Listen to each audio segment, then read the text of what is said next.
පුතා ඔය අහලා තියෙනවද ලෝකේ දේවල් තුනක් එකට එකතු වුනහම ඒ මිනිස්සයව නවත්තන්න සක්‍රයටවත් බෑ කියලා. මොනවාද මේ දේවල් තුන?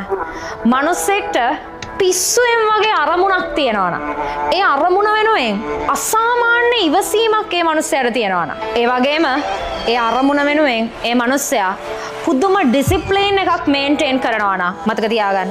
ඒ මිනිස්සයව කවදාවත් කිසිම දෙයකට නවත්තන්න බෑ. ඩිසිප්ලින් එක, අරමුණ, විශ්වාසය මේ කිසිම දෙයක් සල්ලි දීලා ගන්න බෑ පුතා. මේ ඔක්කොම අපේ ක්වොලිටි, අපි මේන්ටේන් කරන ක්වොලිටි. ඒක කඩාගත්තු තැන මිනිස්සයාට පැවැත්මක් නැහැ.